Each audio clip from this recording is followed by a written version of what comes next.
Hello' everyone welcome to our YouTube channel moon motors. আমাৰ ইয়াত এখন আৰ্টিকা সোমাইছে 2019 লাষ্টৰ ফালৰ গাড়ী হয় VXI। গাড়ীৰ কণ্ডিশ্যন একদম টিপটপ হৈ আছে, চাব পাৰে 70-80,000 ভিতৰতে গাড়ীখন ৰানিং আছে, নন এক্সিডেণ্টেল নন টেম্পাৰিং। আমাৰ মুন মটৰ্ছৰ ফালৰ পৰা গেৰাণ্টি ৱাৰেণ্টি পাই যাব। স্মাৰ্ট হাইৱেৰ বেজিং পাই যাব, চাব পাৰে গুৱাহাটী ৰেজিষ্ট্ৰেশ্যন গাড়ী হয়। কোনোবা কাষ্টমাৰ যদি ফাইনেন্সত ল'ম বুলি ভাবিছে মাত্ৰ 1.5 পৰা 2 লাখ টকামান ডাউন পে'মেণ্ট দিলে এখন গাড়ী ফাইনেন্সত কৰিব পাৰিব। আৰু ভিতৰৰ পৰা হ'লেও দেখাই দিব চেষ্টা কৰিম। আৰ্টিকা বহুতৰ আপোনাৰ মেক্সিমাম ইণ্ডিয়ান কাষ্টমাৰৰ ৰিকুৱাৰমেণ্ট থাকে 7 ছিটাৰ ফেমিলিৰ ভিতৰত। এয়া চাব পাৰে ইণ্টেৰিয়ৰটো বেজ এণ্ড ব্লেক কালাৰত আছে। আপোনাৰ LCD টাচকি আপোনাৰ LCDৰ পৰা আদি কৰি 4 power window AC heater power steering চব কোম্পানীৰ ফালৰ পৰা ল'ডেড আহে।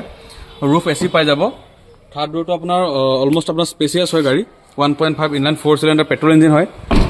আৰু মাৰুতি চবতকৈ আপোনাৰ ফেমাছ ইঞ্জিন হয় এইটো আপোনাৰ Z চিৰিজৰ। একদম টিপটপ নিউ লুকছৰ হয়। আপোনাৰ হেডলাইটকেইটা LED পাই যাব, প্লাছ প্ৰজেক্টৰ পাই যাব, ফগ লেম্পো পাই যাব। এখনৰ আস্কিং ৰাখাইছে 7,90,000, তাৰ পৰা চামথিং নেগচিয়েবল হৈ যাব। মাত্ৰ 2 পৰা 3 লাখ টকা ডাউন পে'মেণ্ট দিলে এখন গাড়ী আপোনালোকে ফাইনেন্সত লৈ যাব পাৰিব।